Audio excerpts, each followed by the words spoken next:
koutou, talofa lava, malolelei, ko Mary Haddock-Staniland takawingoa. It is so great to be here with you live, loud and in colour. I always get a bit nervous when I have to talk to an audience that's under the age of 18 because I do use, at times, fruitful language. The chair of the board has today told me that I should refrain from using fruitful language. But in order for me to be my true and authentic self, I don't know whether I can commit to that. But we'll see how we go. It's great to be here. You may or may not know that there is something about Mary. I have lived in a world where often the world has told me that I shouldn't be me. And guess what? I tell the world to off. So I am me being me in the world, leading diversity and inclusion in a technology company. And if some of you know anything about technology, you'll know that there's not a lot of diversity and inclusion in technology. So I am shifting the dial as quickly as I can with all of my male white executive colleagues. Life began for me in Taranaki. I was born in New Plymouth. I'm the youngest of 6. I had an identical twin brother. We're not so identical now, and if you'd like me to run you through that, come and find me later. I come from a family that is quite dysfunctionally fabulous. 2 older sisters, 2 older brothers, and a twin brother. All of my sisters steal my shit. All of my nieces and nephews, of which I have 22, steal it as well, and we have, on the most part, a pretty good life. It didn't always start like that for me, from a very Māori-driven family with a father who didn't accept me for me. He was violent and he was awful, and when I was 14 years old, that was the last time I saw him, and I'm celebrating being 40 next year, and I've got through life without him, so that's all I'll say about that. And having conversations like this actually isn't the right thing to do. It isn't because we have to, we should be, and we shouldn't actually even be in 2021 needing to navigate these conversations across communities, organisations and boardrooms. So today I hope you get lots of gold nuggets. Don't take many from me because I'm really naughty. Take it from everyone else on the panel. You're in for a treat. This panel is a force to be reckoned with. When I learnt that these 4 beauties were joining me, I thought, holy hecka, I've signed up for the wrong bloody panel. But I have no choice to be here, and I'm very excited. You're going to be on the edge of your seat for 90 minutes. We want the questions to come flying through. Slido, is that how we're doing that around here? Yeah. Or just put your hand up and I'll get a microphone run to you. Don't be afraid. This is a safe space. I want everyone to feel like they're on the waka with us for the next 90 minutes. And if there's one thing people who know me will say, I always get what I want. So, without further ado, let's hand on to Ziena, who's going to kick off the intros. Kia ora, nice to see you on the stage with you again. Lovely to be on the stage with you again, nice Mary. to see you. Lovely to be on the stage with you again. And lovely to be on the stage with my fellow panellists. E ngā mana, e ngā waka, e ngā reo, e rau Rangatahi Ma. Tēnā koutou, tēnā tātou katoa. Can I just say what an absolutely fantastic turnout. It's great to see so much interest in diversity and inclusion. You know, often, even unconsciously, diversity occurs as a problem, or at least a challenge. But the reality is that diversity delivers. There's tons of research out there that shows us that organizations that are diverse are more creative, more innovative, more resilient, more empathetic. They make better decisions. They're more productive and profitable. And when I was thinking of what to share with you today, I thought perhaps the thing that you haven't heard is my story. And my daughter reminded me yesterday, she said, Mum, you always tell the same story. And I said, it's mine. I can't really change it. She said, well, try and come up with some different words. So if you have heard this before, and I know some of you have, please indulge me for a few minutes. I am the descendant of indentured labourers who were brought from India to Fiji to work on sugarcane plantations during the colonial era.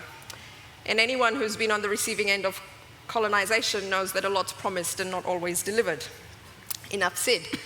I arrived in New Zealand 21 years ago from Fiji for tertiary studies, and the plan was to do the studies and go back to Fiji and become Fiji's first female Prime Minister, which people remind me is something that can still happen. But I fell in love. Damn. Didn't go back. Silly girl. Exactly, right? I've been avoiding Did that. I just say that? Sorry. And silly because the love for the man didn't last. And neither did it for politics, but it did for this country. So here I am. I did quite well at university. I graduated top student in my degree program. But the message that I heard again and again was how incredibly difficult it is for migrants to secure meaningful employment. Everyone asks for New Zealand experience, but no one wants to be the first to give it. And I was absolutely determined that I wasn't going to become an overqualified taxi driver. For the younger ones in the audience, this is days before Uber, obviously. The thing was, we had enough of them already, and I had another problem: I didn't know how to drive. I was lucky. A Pākehā man took a chance on me and offered me my first job. It was part-time in my final year of study, but it was related to my studies and it led to full-time employment. That first job was absolutely critical in helping me to get my foot in the door in New Zealand. From that initial role and a couple of other communications roles in Auckland, I secured a role as head of North Asia Marketing and Communications for New Zealand Trade and Enterprise based in Hong Kong. My friends and colleagues thought I was completely crazy. I had been to Hong Kong and China only once for the sum total of 2 weeks. I didn't know anyone there, and I was 5 months pregnant with my first child. The role was to grow New Zealand's business profile in North Asia, as well as demystify the region for New Zealand exporters. And we did that in really cool new ways. We opened up our first retail and information center in Hong Kong. We opened up our first business-to-business center in Shanghai, New Zealand Central. Some of you might have been there. It's still there 12 years later. We had massive cultural and innovation showcases in Tokyo and Seoul, and the personal highlight for me was leading the international communications, leveraging the historic New Zealand-China Free Trade Agreement. 3 years on, I was pregnant again. There's a pattern here. And this time we were heading into Shanghai Expo, and I knew that if I stayed in my role, I'd be traveling to China pretty much every week, and I wasn't sure I wanted to do that with 2 young children. But I was still not ready to return to New Zealand. So there were a few vacancies at the time for New Zealand Trade Commissioners. I was interviewed for the Trade Commissioner to Singapore role 2 days before my daughter was due. As vain as I am, I was wondering what to wear and what do you do if your waters break during the interview. I got the job, and by this stage my bio was have baby, will travel. I was an unconventional trade commissioner in the sense that I didn't come from a traditional business background. I was also the youngest, one of the few women at the time, the only one from the Pacific and of Asian descent.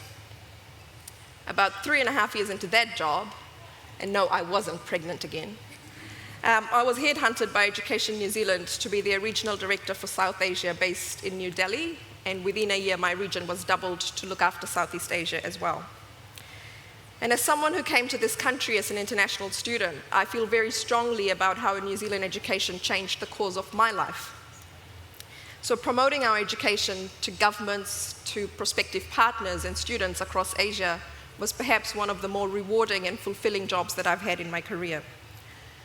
In all, I spent about 10 years in Asia, growing New Zealand trade, investment, and education. I totally believe in this country and its potential, and selling it to the rest of the world was never a hardship. 5 years ago, I returned to Auckland. I left government and joined a corporate relations firm. And about 3 years ago, I began my own consulting practice, where I work with clients on strategy and stakeholder engagement, and do focus on Asia, governance, and diversity and inclusion. You know, when people hear of my career, the career journey, the sentiment often is, you've done really well for yourself. The next words, often unspoken but nonetheless felt, are, you've done really well for a young, brown, migrant woman. And perhaps that's true, because I've had to work twice as hard, not to deliver results, but to prove that I could. It's great that the gender pay gap is closing on average, but it's not closing fast enough if you're an ethnic minority. There are now more women CEOs and board members than we've ever had before, but the representation of Maori, Pacific, and Asian women remains woefully low. I have often been made to feel that I should be grateful for the roles that I've had in my career, and I am grateful. But we all know that no one hires you as a favor. You get hired because people know you can deliver.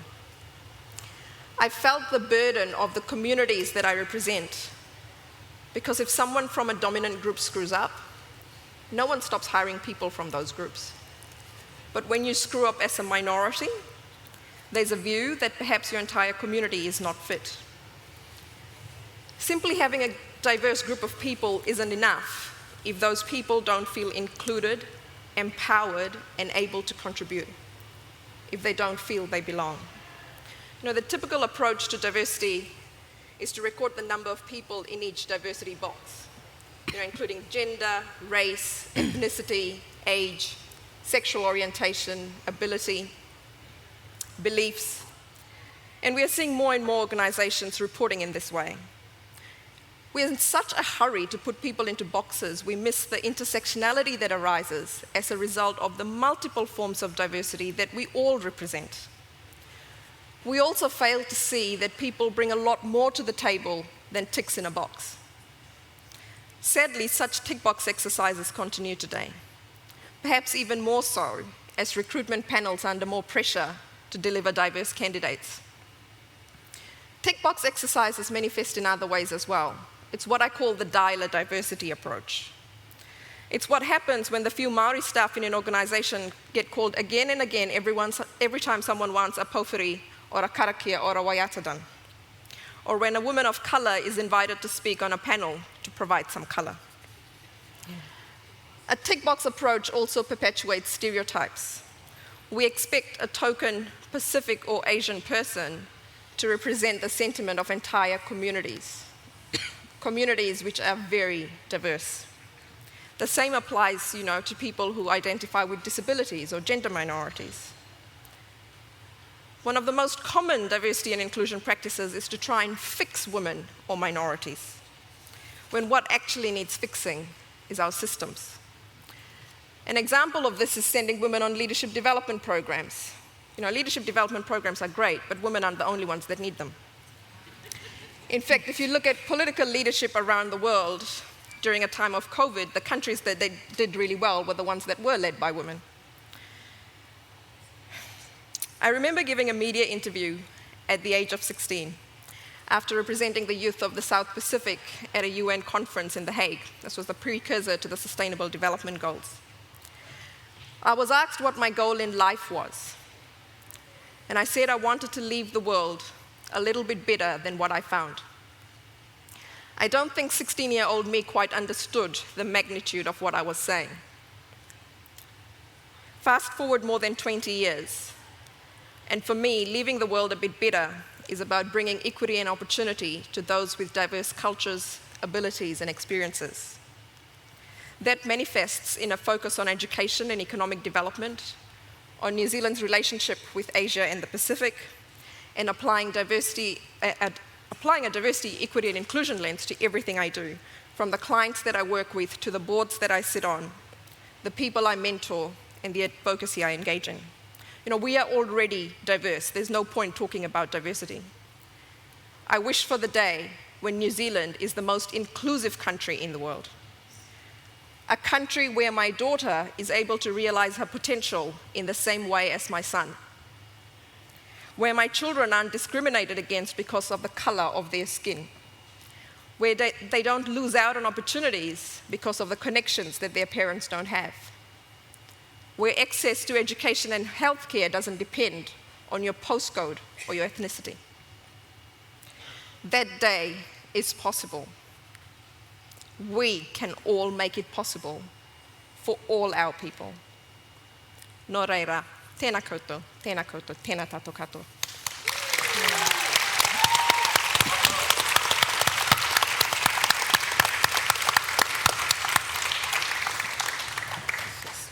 You need to listen to her for the whole morning. Thank you for your sharing. Darling, you're next. Yeah, well, I was just trying to think of how to follow that. Kia ora everyone. Woo! Kia ora, Nissan Bulavanaka. My name's Talei Bryant. I was asked to be on this panel a couple of days ago by my mate. She was speaking last night, Karen Hippie. She was beautiful. Shout out to you, Kaz. Shot.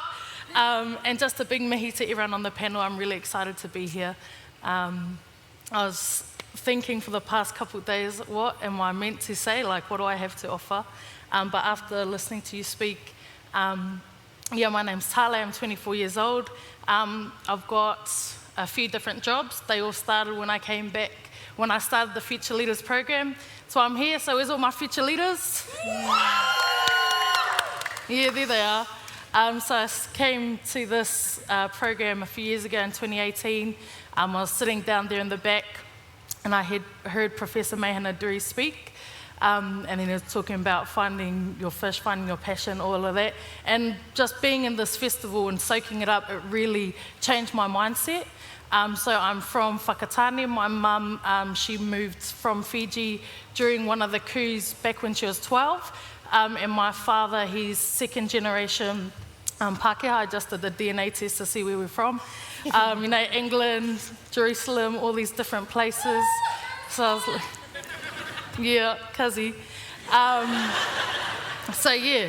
I was brought up in Waimana. Who knows where that is? Yeah, so I was brought up in Tūhoe country. So growing up there as a half-caste islander, Pākehā was very, very interesting. It's all about walking a fine balance. On one side with my Christmases, I'd be with all of my brown cousins and they're always mocking me like I was the white one. I was standing in the middle of us because we're Oreo. And I was like, okay. But then when I go on my dad's side, everyone's a lot more, just a lot quieter and just a lot different. So it's hard to find the balance, And then I went to Nuko North Primary School. It was a very small country school, about 70 people, and I was the only girl in my year. There was 5 of us, so that was very interesting. And I was also the only Pacific Islander, or one that I knew of. A lot of people from Aitutaki, as Christina likes to say. So it was very different. And then going on to high school at Whakatane, I was very shocked by how many people there were. There was one classroom was as big as my school, so I was like, okay, this is going to be different. But again, being Pacific Islander in the Bay of Plenty region, it's a minority. And I was always very grateful for my friends, my best friends. They were Māori, so I got to grow up on the marae and learn their customs, and it was very beautiful. And I sort of just didn't really push my customs away, but I didn't grow up learning about them. My dad was always out fishing. My mum was raising us. I've got 3 younger siblings. So we didn't learn too much about our culture until it came to like Christmas, New Year's, or big birthdays. And that was the time where I was like, yes, going to Auckland, see my cousins, learn about our traditions and stuff. So I guess just learning about inclusion, especially in high school, and something that stuck with me. When I was in year 9, my first day, where I never knew what prefects or head prefects were, and then they were coming up, and then I was like, "Far!" And then my best friend's sister, she ended up being head girl, and I was like, "Fair, she came from a small school, I could do that."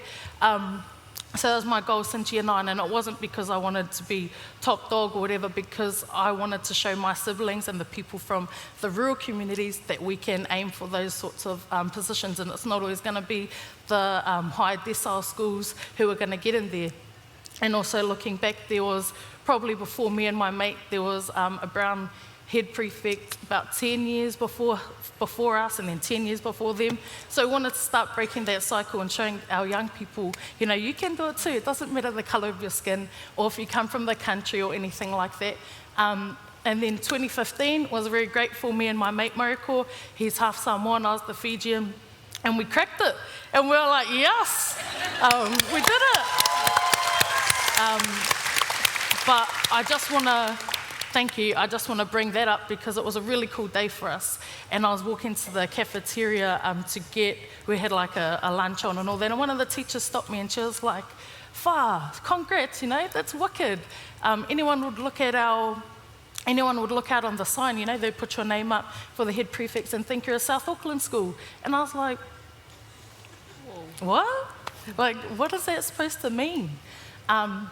And I guess that was one of my first times when I realised we are meant to be here. Just because we don't see it, we are still meant to be here. And I get so emotional when I talk. Like, I don't even want to cry, but I just get real emotional when I think.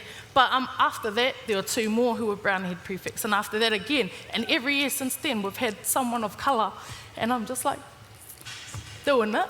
We're cracking it. And I guess that, as time goes on, my dad passed away after that. My nan's passed away, so it was a hard time. Coming to Future Leaders really ignited my spark. And since then, for the past 3 years, I've been involved with different kaupapa, being part of the Whakatane Future Leaders program, working with Christina, the Wicked MC, through Aotearoa and the Manatahi Rangatahi Regeneration program. I work at Sport Bay Plenty with young people, but a couple of years ago I ran for council. I did it because I wanted to show our community, we need to get those votes up. People are always complaining about nothing being changed, so we need to have our voice in there, we need to make that change. And also for young women of colour, for young Pasifika women, we need to be able to just get up and get into those spaces. So I've got a mean team that I brought up from the Whakatane crew, 13, there's some of them over there. And just being in these spaces so that we can see that we deserve to be in those spaces back home. And so what we learn from here, we can take back and start igniting the fires in all of our other rangatahi around there. But yeah, I'm very excited to be here. That's me. Kia ora. You okay? Yeah, you're good. Amazing. You all don't know this because I'm sitting on the couch with Talei, but her phone has been vibrating the entire time she's been talking. So I'm assuming you've got some fans in the audience sending you lots of love. Thank you so much for your vulnerability and sharing. Powerful kōrero and more to come on that. And as for that teacher girl, we're going to knock... Yeah, anyway. Oopsie, mute me. Is the chair of the board here? Yes. Oh shit, he is. He's right there. Okay. I'm going to be fired on Monday. Anjum, over to you. Kia ora, nice to see you. Bismillahirrahmanirrahim. Rabbi shrah li sadri wa yassir li amri wahlul 'uqdatam min lisani yafqahu qawli. Ko Anjum Rahman tuku ingoa. I thought I'd start with the whakatauki today, which goes like this. Iti te matakahi pangaia ke te tōtara pakaru ai. Which means the wedge may be small, but it will split the greatest tōtara. So I'll start by talking a little bit about my childhood. Again, some of you may have heard this, but I was born in India and I left there when I was just under 2 years old. We went to Canada and I arrived in Aotearoa as a 5-year-old, just going on 6, and we settled in Kirikiriroa, Hamilton. And we were the first Muslim family to settle in that town. The closest next Muslim family was in Ngaruawahia and then Putaruru, but mostly the people that we knew that were Muslim were in Auckland.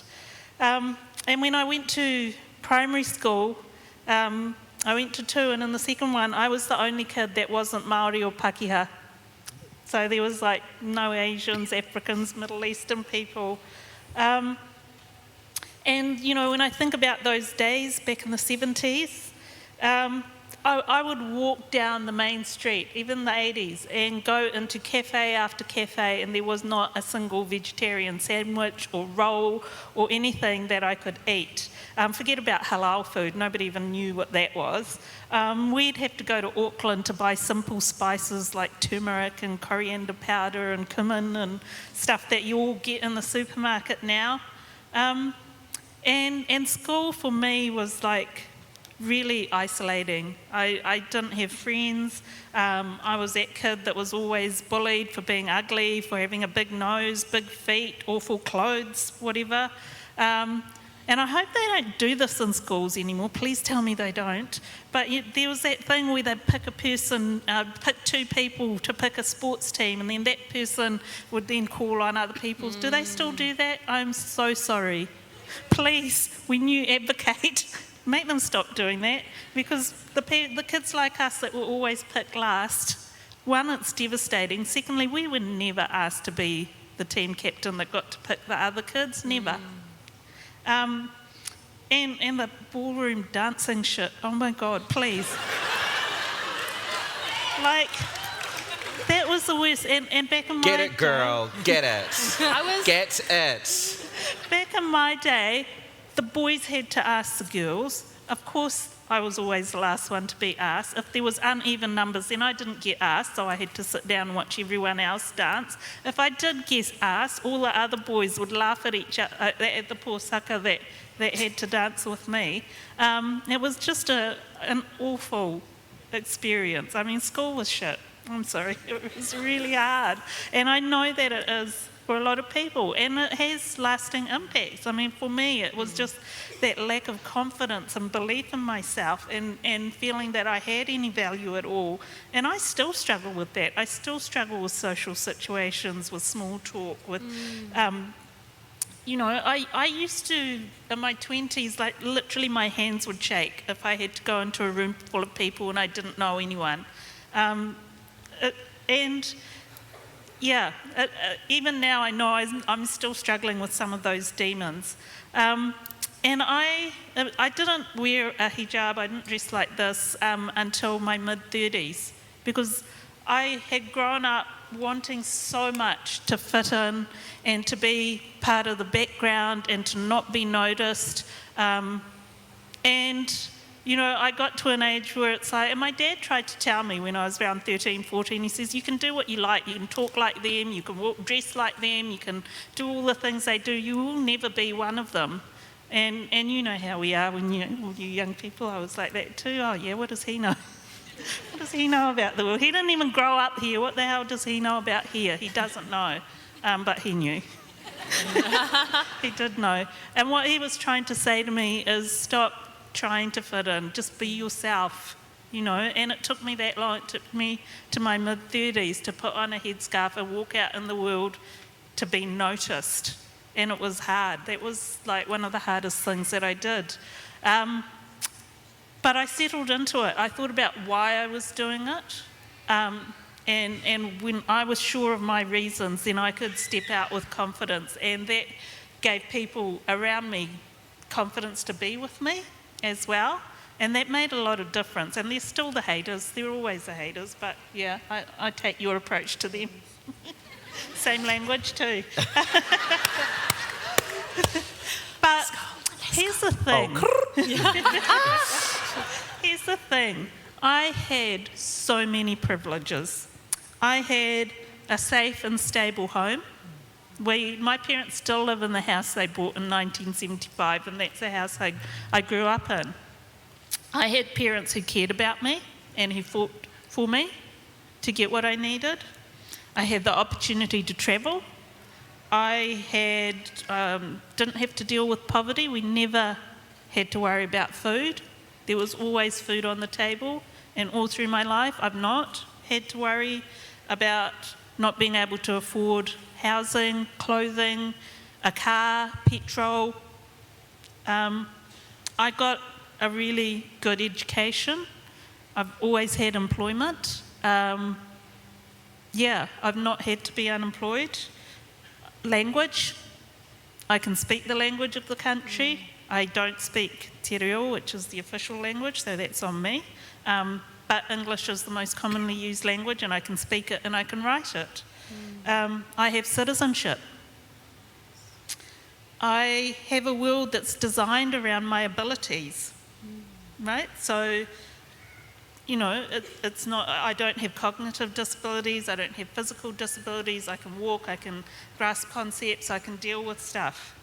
And I think it's always really, really important to think about those things and to think about all the ways that the world is not designed for certain kinds of things and certain types of people. And we had the opportunity last year as part of the project that I'm involved with at the moment, Inclusive Aotearoa Collective Tahono. So we travelled to 46 towns and cities across Aotearoa. We also talked to people via Zoom calls during lockdown. And we asked them about their feelings of belonging and what made them feel like they belong, what stopped them from feeling like they belong, and what needs to change. And, you know, we got some wonderful, inspiring stories. There are wonderful people in Aotearoa who are doing amazing things, and you're getting to hear from some of them today.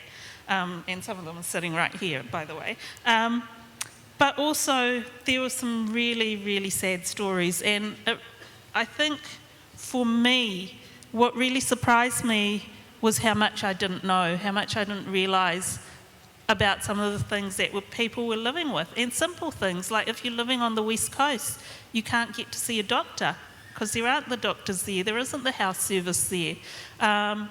Or what it's like to just walk into WINS and be made to, work and income, and to be made to feel like a failure and to not get the support you need. We just had so many stories to share. And what it also occurred to us, and it certainly occurred to me, is that the majority of people don't understand and they don't see the complexity of other people's lives. You know, we just don't, because we're not talking about it, we're not reading about it, we're not hearing those stories. They're not prominent and they're not in our faces. And sometimes just sitting and doing a whakawhanaungatanga, like a really deep whakawhanaungatanga, and letting someone just tell their stories in the way that we've been telling our life stories here, and listening to that, and just absorbing it, and not challenging it, and not asking questions, just allowing people to tell their story as they want it to be told, and absorbing it. But that's not enough. Then the next question is, what are you going to do about it, right? What are you going to do about it? When we ask people about what makes them feel like they belong, the most common answer was when I can be myself, when I can show up fully. And so that's with family and friends and so on. And I thought, you know, that's one of the biggest gifts that you can give in a position of leadership, is to allow the people around you to be able to show up fully, to be able to fully express themselves, their culture, their identity, their history, everything about who they are, without having to feel ashamed about it, without having to feel that it's not good enough, without having to feel that it doesn't belong here. So I know I've talked for a long time. I told you I'd talk a lot. So what we're doing at Inclusive Aotearoa is we recognise that we need to start pulling people into the room to work together collaboratively across different sectors. Because having been in the community sector in Aotearoa in a volunteer and governance capacity over many years, I see that everyone is working on their own issues, right? So if you're the refugee and migrant sector, you're working there. If you're an ethnic minority that's not refugee or migrant, you're born here, that kind of doesn't fit right because you don't feel that kaupapa. And then if you're in the disability space, you're here, and the rainbow space is here, and there's not a lot of all these different people, and even the Pākehā people, men, whatever, we all need to be finding people together in the room to work on these issues collectively and to support each other. And that's what we're trying to do. And I don't know if they're here in the audience, but two of my team are here. So if you come across them, do say hi. Aram Wu and Aotearoa Hamilton are their names. But yeah, it's slow work, it's difficult work, but that's where we want to end up, is to have all these collaborative networks across the country where people are coming together across diversity and difference to make positive change in our communities. So I'll stop there. Anjum, thank you very much indeed.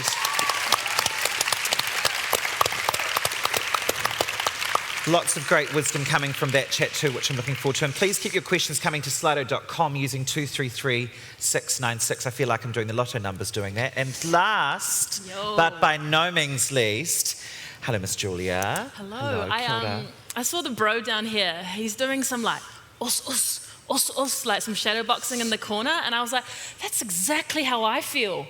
Like, and walking this path and discussing diversity and inclusion, that's literally what it feels like. Is like you're getting uppercuts to the face, you're getting hooks, you're throwing a couple of jabs back. And when I was watching, I was like, I feel you this morning. But thank you so much for everyone sharing their stories. And thank you to Guy and the team at Festival for the Future for having me here. This has been something that's been on my bucket list. I came home last year and I saw this like big glamorous festival. I was like, I want to be on there. I need them to figure out who I am. Oh, I need to do more so that I know who I am. And then I'm going to try and get on here. So I'm really stoked to be here. And now you're here. Woo! Now you're here. But talofa lava, my name is Julia Arnott-Neenee or Nini, depending on who you're talking to in our Samoan family. I am Samoan, Chinese, and British. And I was a surprise. I was a surprise to my family. My worlds, or their worlds, were never really meant to collide.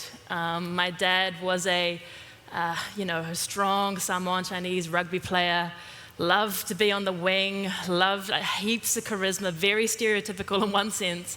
And then my darling little mother, my British little 5'4", she's tiny, blonde hair, blue eyes, very studious, very diligent, very, very driven by her career, and somehow their worlds collided.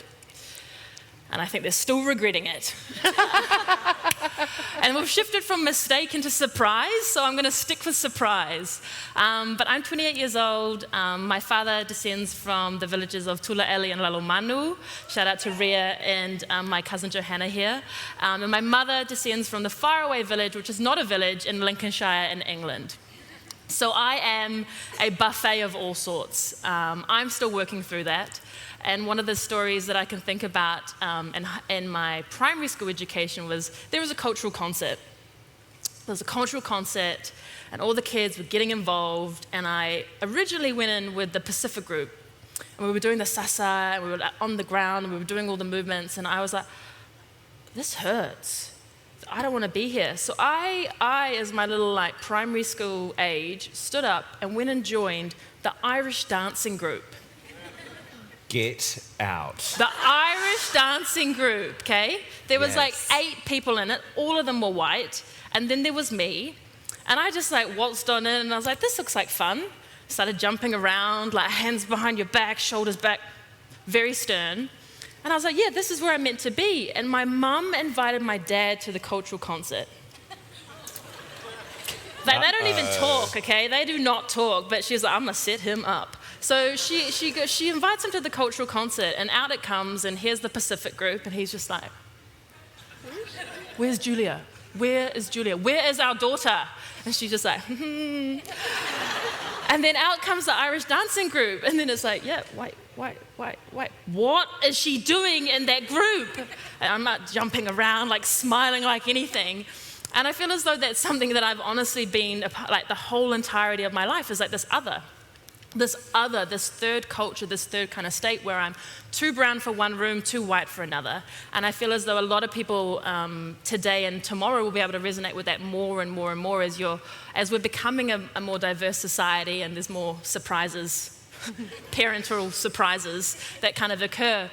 So I'm 28 years old. I work in the technology sector to an extent, but I really wanted to maybe describe a little bit of my upbringing and where I've come from and the challenges that I've faced as a way to also negate what it might look like if, I feel really uncomfortable with this word, leaders being on stage, but to remind you that you are us. And I really wanted to make this very human. So I grew up in Grey Lynn before it was bougie. Really want to call that out, like pre-gentrification. On my Samoan Chinese side, we descend from the Polynesian Panthers, and on my British side, both my father and my grandmother fought in the war, and my grandmother got a medal for being part of the Women's Land Army. Wow. So I'm a true us warrior, and it was just me and my mum. My dad left when I was 3 weeks old, and it was just my mum and I, and she fought some battles. A lot of her friends and people around her couldn't understand why this up-and-coming career woman had this brown child and an absent father. And they actually distanced themselves from her. And were kind of like, we shouldn't really be seen by this. My mum used to walk into boardrooms with a baby in one arm and a boards in the other and ask to do presentations and have people like rock me in chairs. And that's the kind of world that I grew up in, and that's the kind of fight that I've been brought up in by my mother. So I grew up in Grey Lynn, and I was your pretty typical kid, like didn't really want to be smart. Like, I was not top of the class. Was way more interested in just running around having games and just kind of being like not terrible, so not get told off. That was my whole strategy, was like play heaps of sport and just try not get told off. And I had primary school in Maristone Bay, which is, I don't know if any of you know, in Tamaki, it's sort of around the Western Springs sort of area. And then my mum shifted me over to Remuera Primary. Yeah, exactly, hectic. So like this is a predominantly brown school where I had the white mum and I was a brown child, and people were like, how does this work? Are you adopted? And I was like, no, I'm a surprise. And then I went to Remuera Primary, which is like a high decile, again, predominantly white school, and people used to just, they used to ask me like, why are you here? And I used to beat them at running races because, genes and everything. And girls used to cry. They used to cry and be like, she's not allowed to win. Why is she here? And so I kept on moving between these two worlds, and one of the things that I learned from that is just how to shapeshift. How to adapt, how to make myself belong, and obviously how to make myself smaller and shrink into what the dominant view looked like. So I went from Maristone Bay back into Remuera Primary, then I got flipped back into Ponsonby Intermediate, which again is like a predominantly Pacific Island school. And then Mum all of a sudden decided we'd move all the way down to Christchurch. Now if you know what Christchurch looks like, it doesn't look like this. So we went down to Christchurch, she put me in, and again, bless her, and she's an incredible woman, but she put me into a private girls' school where only 3 people were brown. Oh my days. I got told I was stealing people's lunches. I got told I was pushing people around in the locker room. I had girls come up to me and be like, oh, well, if you weren't brown, we wouldn't have done that to you. I was in year 8. And I know this is not an unusual experience. I'm sure many of you have felt this before. And I really recall back to those moments because, again, the shame that came with it. So I did things like I removed my Samoan last name. I removed my Samoan last name from the school register because teachers couldn't pronounce it. Every time my name got called out in school, everyone used to just laugh. And I just wanted to just whiten myself to the point where people would never make fun of me. When you talk about being bullying and how much that stays with you, I still, like that shame and the healing process that I've had to go on to feel comfortable in my own skin and bring my Samoan name back on to like what is my full name is immense. So I went through high school.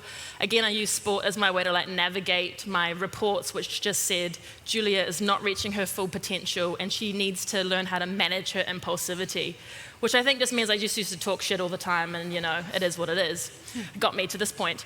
And I remember one of the moments in my time in Christchurch is I met John Key. And this is pretty funny to do this on stage. I met John Key and we shook hands and we had this little interaction. And he goes, oh, you speak very well, don't you? And at that time again, right? I was like, oh, thanks. It's because I got a British mum. Because I had been so whitewashed. I had gone through that whole experience thinking that that is why I am who I am. And that is the thing that I should be. And I didn't even realize this was racism in action. I had no comprehension of what was occurring in that moment. And then the power dynamic of that moment too was just out the gate. So I kind of had that, I had that growing up, and I was still on that search of finding a sense of self and a sense of home within my identity, and obviously within how I'm being moved through the world. So I finished university. I did a Bachelor of Commerce, majoring in marketing, a Bachelor of Arts, majoring in political science and media and communications. I got 1 A+ that whole time. I never was top, far out, wow. I was never the top student A. I was just used to rock up late, and just my whole mentality was like, I'm gonna make this lecturer sweat. I'm gonna just make them sweat. I don't know how much they get paid. I'm gonna just make it fun for everyone else in the room and ask all of these pointy questions. That was my whole strategy. And the 1 A+ I got was marketing for behavioral change, which is all about understanding why do people do what they do and how to create strategies or creativity that actually champions behavior change. So I got really immersed in that space, and I ended up getting on a graduate program with Clemenger BBDO, and I moved up to Auckland. And I was the first ever graduate to be picked for strategic planning of Australasia, all of these big buzzwords. And I couldn't really comprehend what was going on, and I was so excited to be there. And I remember saying, oh, you know, this is incredible. And there was this really smart Pakeha woman, and I was like, oh, you're like the ducks of the group. And she goes back and she's like, oh, and you're our token brown person. I was 20. And like, again, those moments that you go through as you're coming up and you're coming through, and they sit with you. And I remember I stood up and I just patted her head. Because I couldn't speak. I was like, I don't know what's going on. So I just like patted her head, and I was like, And then I just walked off, and I'm like, man, imagine if I went back to that now. Like, what would have happened? What would happen? What would this version of Julia do now? So I had this experience in the advertising world and this planning of understanding human behavior.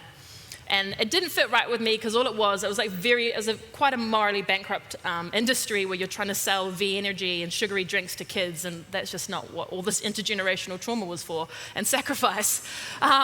So I quit that environment and I moved over into the healthcare space, and I went to Sydney. My dad was living in Sydney at the time. And I really thought that healthcare, biotech, all of these incredible environments was the one for me. And again, with my big personality and colourful energy, I kind of went blazing on in, so excited to meet everyone. And I, unfortunately, and trigger warning perhaps is the term that I use now, I experienced a Me Too moment. And it was at the hands of a Pakeha man, which maybe, again, brings out another level of a wound. And I remember telling the CEO and the head of strategy, and I remember saying this to them, and they're like, oh, well, he didn't break any laws, so we'll just put you in different rooms and separate you into different teams. And again, I was like, oh, okay. And I was so fearful. I was fearful that I was going to get fired, that I was going to have my whole world crushed in that moment. And I took this scenario and I went home and I was like, okay, got all of these emotions going on. Again, this like, someone wanna, anyway. And I used this energy that I had, and I recreated my entire resume, right? And I just dialed up the yarns, okay? I just dialed up the yarns. I put this map on my resume. I don't think you're meant to do that. And I just like spun this biggest yarn ever. And I went onto LinkedIn, and I was like, all right, what are the industries that are growing? And what are the industries that you don't need an A+ in? And I was like, okay, technology looks like the one. Like, it's just out the gate. It's moving so fast. No one's going to know anything. And then I was like, okay, strategy. I'm going to just dial up all these big projects I've on, and I'm just like gas myself up. All good.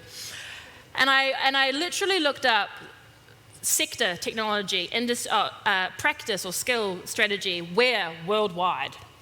And I was like, let's go. And I was like, apply. Shanghai, apply. Singapore, apply. San Francisco, apply. New York, apply. I have not even been to these places before in my entire life. Like, I've got a British passport and a New Zealand passport, but I don't know what I was thinking. And I would have applied to around 150 different roles. And I was like, okay, cool. It was like late at night. I was hungry, went away. And 2 weeks later, I got this phone call from Romania.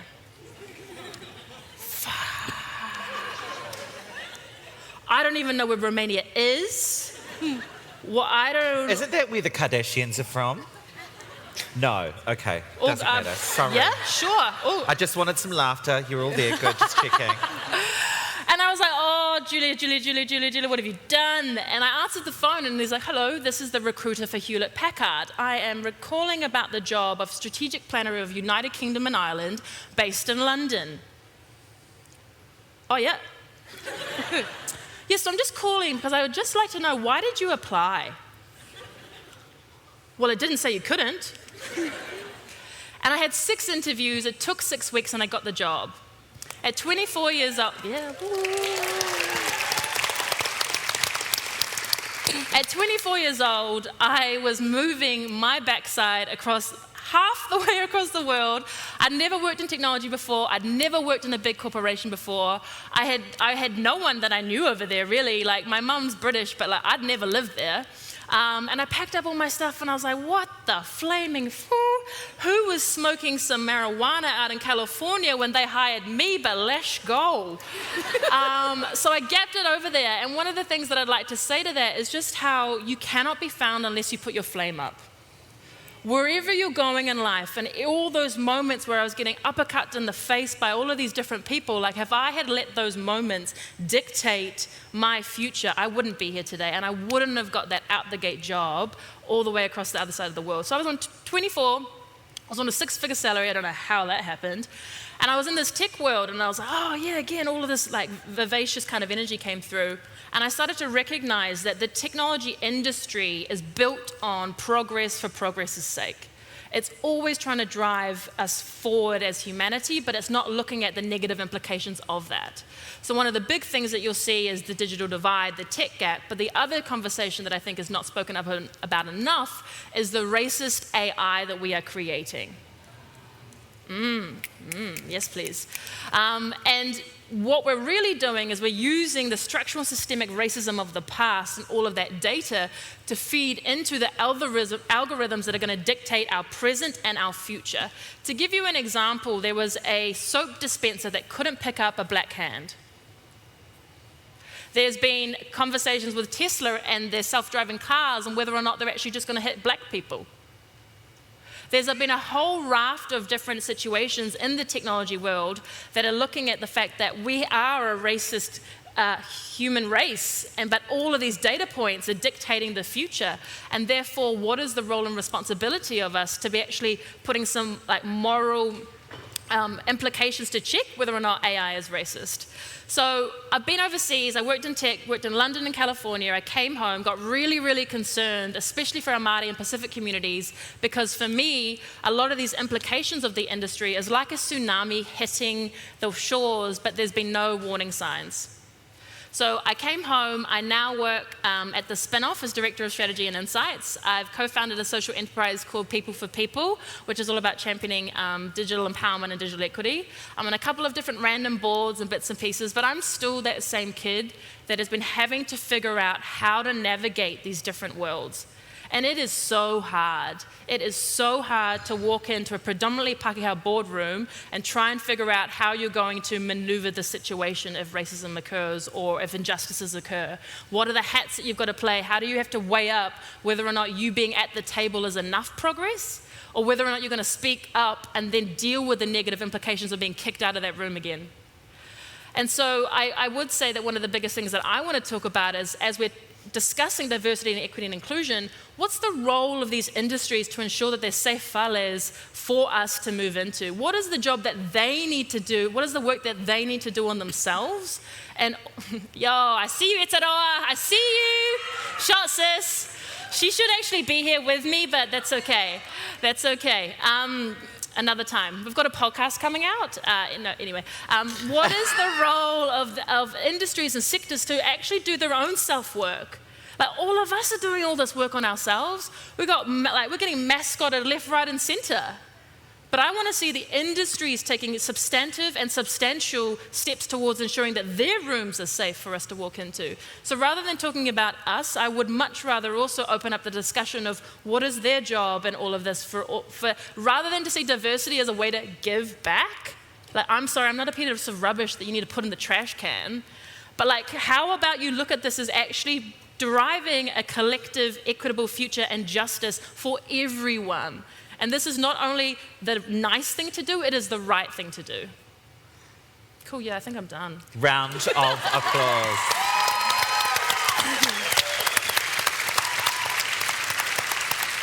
So many nuggets, so many touch points out of that. We've gone inside the hour, which means that we've only got inside 30 minutes to answer what looks like. I can't see this whole screen. I wonder if, Kaylee, if you are popping back, that you could slide the screen just away, because I can't, there's a table in the way. And I'd get up and move it, but, well, I'm not going to. So if someone can, that would be great. There's a question that's quite popular on the top of Slido, that I think actually ties in nicely to pretty much the running theme of what we've been talking about amongst us, is how do you balance your lived experience and professionalism when put in the space where you're at the table but you need to be a role, not the person? How do you balance your lived experience and professionalism when put in spaces where you are at the table but you need to be a role, not the person? I'm happy to make some comments on that. Sure. Now just keep in mind we're inside the 30 minutes. Yeah, don't worry, I'll be quick. Because there's a lot of questions. There's something, Kaylee, there's something that's popped up here. It's The orc's called. So sorry. I most of my life have been a chartered accountant, and it was really the whitest profession either. But that's changed. It's a lot more diverse now. But I used to work in Te Awamutu, the home of split ends and so on, small town, New Zealand, and I just started wearing saris to work, and I'd start wearing like a shalwakamis, Indian clothing, and to their credit, the 6 white male partners who were my bosses didn't bat an eyelid, and they were like, why do you think we'd have any problem with you wearing your ethnic clothing at work? And I was lucky because I know that there are a lot of firms in New Zealand where if you're a woman and you don't wear a high heel, that's considered unprofessional and go home and change your shoes. Or if you're a man and you didn't bring a tie to work, then the partner will have the most garish, awful looking tie and make you wear that all day as punishment so you know not to forget next time. I think one of the things is how do we start pushing back a little bit on some of those rules? And it's a very lonely place to push back by yourself. So who's an ally? Who are your allies in that workplace? Who are the people that you can bring on board? Where's the support that you can get? Is there a union you can join? Is there something else where you can have people around you to start pushing back gently on some of those things? So I think in terms of the role, it depends on the role, because you do need to keep people safe. And you need to make sure that people have come to you for a certain thing and they get that thing, whether it's an accountant or other type of professional. You need to make sure that you're complying with your code of ethics, all of those things. And then it's like, okay, you know, bringing baby to... I was also a lecturer at one point, and bringing my 6-month-old baby in a carry cot to lectures, and she'd just be lying there sleeping at that age. And I'd be giving my lecture, and it was just like, deal with it, students, and nobody ever had a problem. Literally, they didn't. So, one, also, don't assume that people are going to have difficulties. Sometimes they don't. Sometimes it's just you. So, test it out a little bit. Good answers. Anyone else want to add? Yeah. I can add to that, to pick on your thing around shoes. So if you know me, you know that I like shoes. And one of the things we often hear when you take on a new job is, you know, you've got big shoes to fill. That's something you hear quite a lot. And it came up in the news quite a bit last year when Nanaia Mahuta was appointed first Indigenous woman Foreign Affairs Minister. And that saying was out there a lot, you know, you've got big shoes to fill. And to that I say, you've filled those shoes your way. There's no right or wrong way of doing something, and our approach very often is to look at how things worked in the past. But if you constantly look at the past to try and find solutions for the future, well, look at this room, look at our country, we have changed. You know, this morning the minister said we have 213 ethnicities.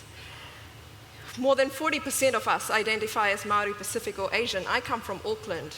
That figure in Auckland is more than 50%.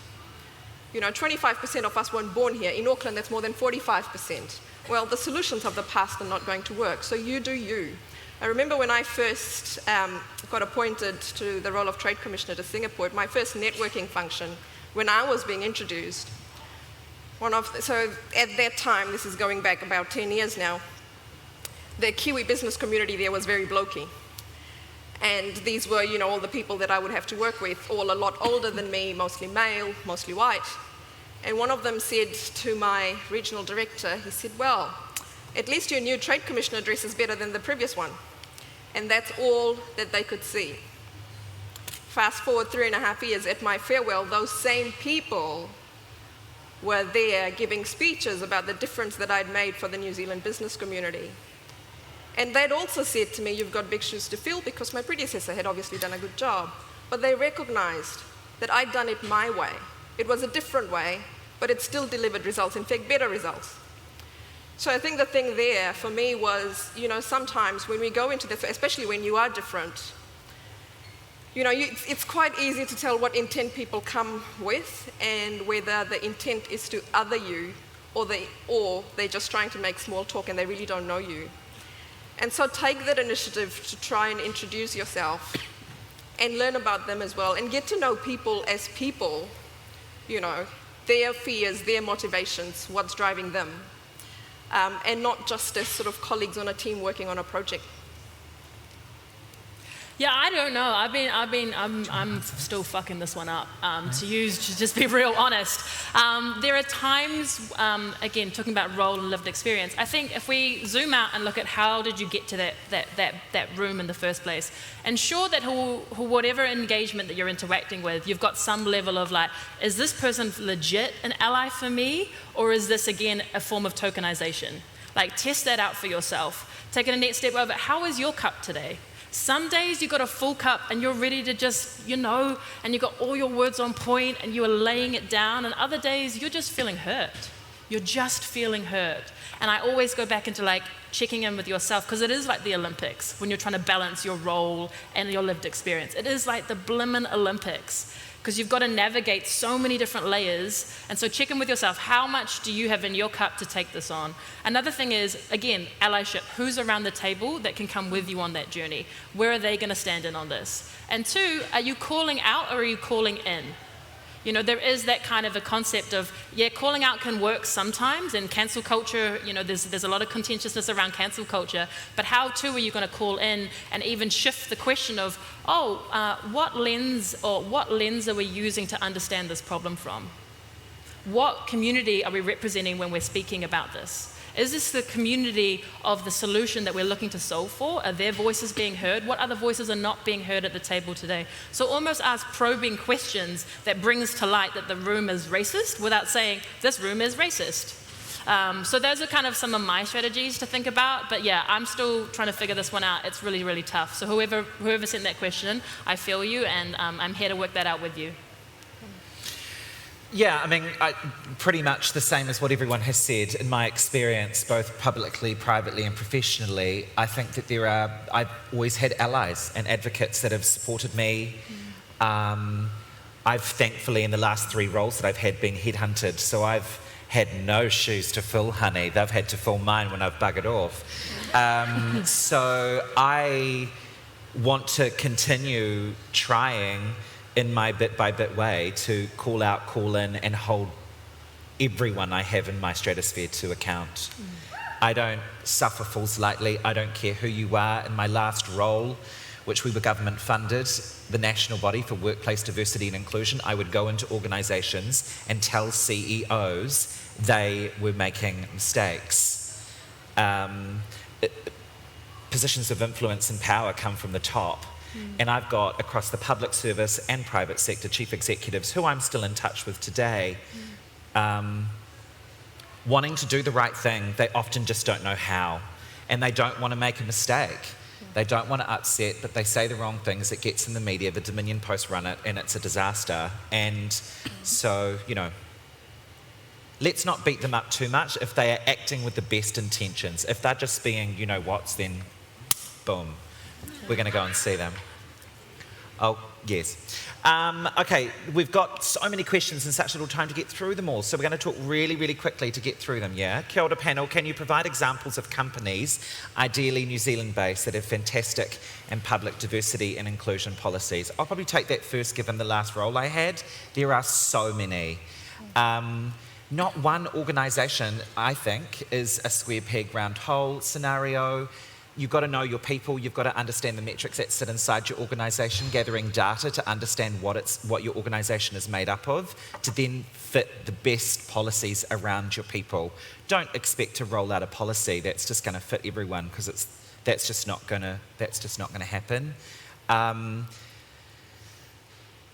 I've got a list of companies. I just can't think right now. Come and find me, and I will, Erin from Community, I will get you some lists of some amazing organisations that are doing great stuff in gender, great stuff in LGBTIQ+, great stuff in neurodiversity. There's a whole bunch. There's a whole bunch out there.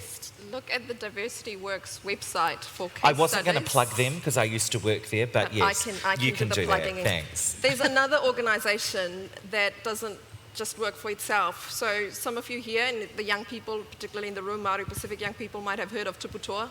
So Tuputoa works with young Māori and Pacific tertiary students and helps them to secure internships in corporate and public sector roles. If you're not aware of them, go look up their website. But the thing about Tuputoa is that it not just works with the young people, it works with its corporate and public sector partners and helps them to lift their cultural capability, because it's not enough just to put people into these roles if the environment in which you're putting them isn't conducive to them bringing their full self to work and being able to be fully themselves. So they work both ways, and that to me is a really good example of not just working on the people but actually trying to achieve systems change. Yeah, I'm a bit of a skeptic, eh? I would go and talk to other minorities and marginalised people and ask them. Like, there's one thing to be on a website and to have gone through a program, but ask the lived experiences of those inside of companies. Ask them to tell you. Ask them to say, are those companies actually embodying and operationalising all of their policies that they've got? Or are those policies like a seal of approval? So I go and speak to people and ask them what companies did they recommend from their lived experience. Going back to lived experience, prioritise lived experience. Oh, good.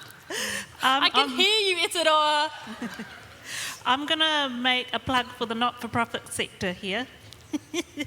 Look beyond the corporate world. There's lots of not-for-profits that are doing great work and are really good in this space. And we talked to several, shout out to our host organisation in Kirikiriroa, which is Shama Ethnic Women's Trust. They do that stuff really well. Talked to a manager from Dress for Success about their experience during lockdown and all the equipment they had and stuff for a staff member who had sight issues, and then because of lockdown they couldn't get that equipment back to that person's house quickly enough, and so they were really hampered in their work, and the manager was speaking about the frustration and seeing that, and so the care and attention that they were paying to that was really good. So there are lots of examples, and people doing it for themselves as well. Disabled people, people of colour, LGBTQ people who are making it now and getting into those positions and making that difference. So yeah. Good response. Thank you. 10 minutes to go. So we're going to do these quick fire, semi-quick fire, maybe. We don't all have Don't to do answer maths, every but 40 seconds per... Say that again? I said we don't all have to answer every question. No, true. No, true.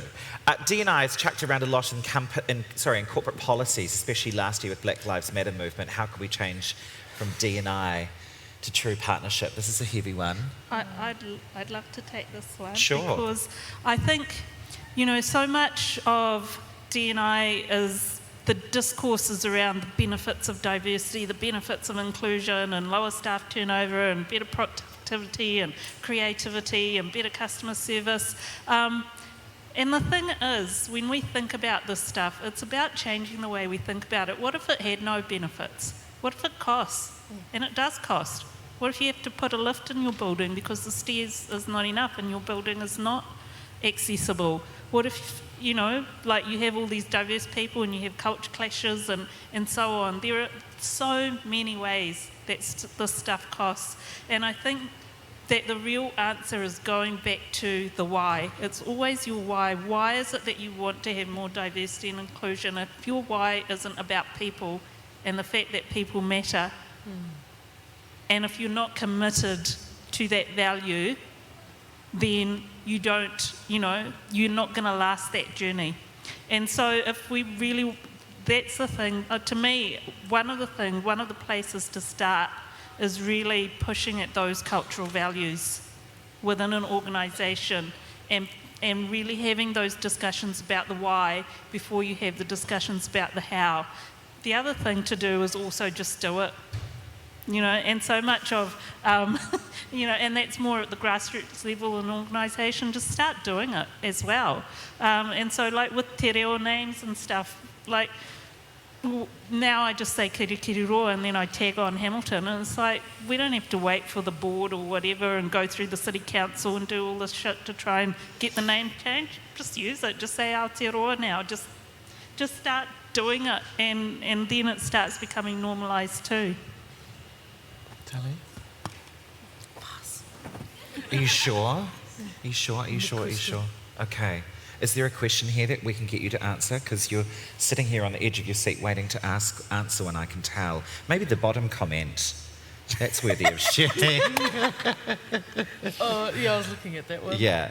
It's actually not a question, but we've just had someone say, okay, not a question, but you guys are fucking amazing. Woo! I did not say that, Andrew. Guy, I know you're sitting there. I did not say that freely. It was on the board, Miss Ford. Hello, beautiful ladies. What is the biggest thing you've had to overcome with diversity, and how did you get through it? I think that's something we can all answer. Talei, you can start. Oh, cool. What is the biggest, I mean, some of those challenges you talked about at school, yeah? Yep. Thank you. Yeah, with the other questions, I was sitting here like, I don't know how to answer that. I will let the pros do it. But yeah, where did our question go? It goes off. Oh, it goes off. Anywho, it was... The challenges of being diverse. The biggest challenge. I think the biggest challenge for me, as I said, and many of us, you know, growing up half-caste and you're trying to find that middle, but pushing away your culture, and just not really like, I grew up in whakatane, so, you know, joined kapahaka group and all that, didn't make it, so all good. But just trying to feel some sort of whānau connection, and I didn't ever really try and go back to my roots and where I'm from. So that's been the biggest journey for me, is finding out who I actually am and where I come from. It's that loss of identity that we suffer from. And that's the same with my mum. I'm like, Mum, speak Fijian to me, da-da-da-da-da. And she's like, oh, mine's a bit broken, you know, because we live on a farm, we live on a lifestyle block, our closest neighbour's like 3 k's away. So she's always just got her and my siblings and her partner who's Pākehā, so she's trying to speak to him as well. But that's been my biggest challenge, and something that I'm still going through, as a lot of people might be as well, is like, you know, claiming back your mana. Since I'm working with Arotahi, I've learnt about that. We're all born with mana, we all have mauri, and I'm just trying to connect a bit more, and how I guess you sort of do that is just be open, like Miriama Kamo said this morning, when you hear fear in the back of your head, so acknowledge it and then just move forward, even though, you know, you hear the term plastic a lot, and I got growing up and my cousins were like, oh, we can't go to that church because we're plastic and we don't understand what people say. And I'm like, I don't care, I want to go and I want to learn. I don't care if I'm the whitest one there. I still want to go and learn because I was born, that's my heritage. I need to know about it. And yeah, so that's it. And do you think, just picking up on that, it's, you know, for you, when you, during your school story, you were talking about the fact that you got head girl and you owned that completely, being your true and authentic self. That came from a space of you were validated you were heard, you were seen, the world saw you for you. How do you think that's going to pivot for these kids? I mean, if we talk about the program that you have in Whakatane and the amazingness that comes from our amazing Bridget Cassie, who works at Inspiring Stories. I don't know if Bridget's here. Oh my gosh, Bridget, you're there. I didn't even know you've been here the whole time. Lots of love. Love her. That was weird. Sorry, everybody. It's like it was just Bridget and I in the room. You know, those lived experiences that you had at high school, those are that hasn't changed. That hasn't changed today. That was 7, 8 years ago for you. Was it that? 5. 5. Okay, 6. sorry. 5 or 6 years ago. What advice? Like, how would you empower? What would you want to be saying to some of those girls and boys listening, seeing us right now? What are some? Well, one of them's here. Like one in my group, he is getting sort of picked on, you know, and he's trying to call out racism within the school, and he's writing his letters. And I coach volleyball. I've been coaching for about 7 years now. And when I started, we were all brown kids in my team, and as it's gone on, we've had a lot more teams, but it's all the, it's just really changed in colour of who's there. And the coach I coach with, she's also Pākehā and she's privileged, and she doesn't understand, you know, Miss, we've got to fundraise for these kids. Oh, if they can't afford it, they can't come. And I'm like, oh, that's so frustrating. Well, anyway, she was like, oh, where's your future leader? And I was like, oh, is he not here? No, all he's doing is writing racism letters to the school. And I was like, that type of mindset is really going to break these kids. And I told him, and I was like, you know, stuff what everyone else is saying. You believe that you keep fighting for it, because if you don't fight for it, who else is going to fight for that change within the school? So my advice would just be, surround yourself by people who can sort of support you and prop you up, but also just don't care what people like that say to you. Don't take it on the shoulders. Don't let them crush you down into thinking you're nothing, because it's just another form of colonisation. And, you know, we've got to get over it.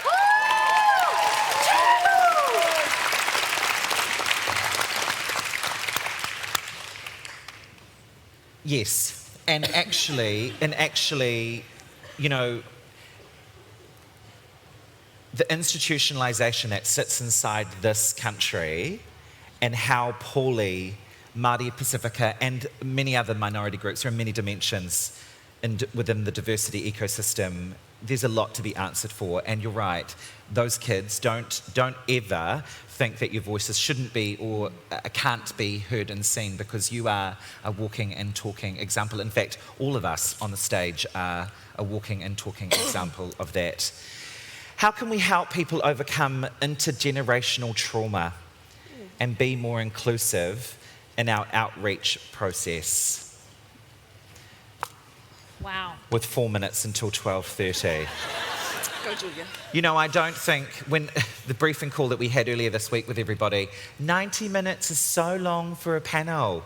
Now we're going to say next year we're doing a 2-hour, 30-minute session. Yeah, that's a heavy one and a big one. Julia, do you want to take that? Still working on it. WIP, work in progress. One of the things, I think, even the language here, how can we help people overcome? What are we overcoming? Or are we healing? And what's the difference in that? Like, overcoming, what does that mean to you? Healing, what does that mean to you? I think it would almost do an injustice to give a blanket statement to this, because it is something that's so deeply personal and is about individuals' inner worlds and the inner worlds of their family and the complexity that comes through that. I think just one of the things that I would encourage is even starting to use the language like healing, like we need to, or we should, or can we, or is there room to heal through this? I know that therapy is not something that is particularly used with some of the, yeah, little claps, sure. I started going to therapy when I was 17, 18, trying to work through a lot of what I'd experienced with both of my parents. And at the time, I think they were like really confused. They couldn't understand what was wrong with me. I remember my mum saying to me, "What are you talking about? Your grandparents went to war. What trauma have you been through?" I was like, oh, true, Mum, true. So one of the things I would encourage is just bringing up the journey of healing for yourselves and for your families. Round of applause for that. Round of applause for that. I mean, a very heavy question, and we have pretty much run out of time. I can't say, like I know what it says, but can You're you? going to try. No, Can I can't. Wait, sorry, what do we think about the word can't?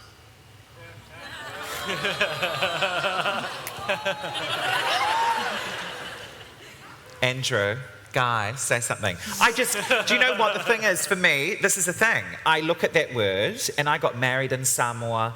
I own a property in Tonga. I'm Māori, work that out, I know. I absolutely love Pasifika. I have more connectivity with Tonga than I do with my Māori culture because of my dad being who he is in the world. And when I see that, I'm like, there's no way I can get a Chahoo! Did I do that right? That's better. That's so much better. Thank you so much for listening to us talk. We are going to be around the festival for for the day, for tomorrow, the day, all the things. I'm going to hand over to Guy now to give us his summary on what you've learnt and what you're going to take away to continue lighting the fires that you do.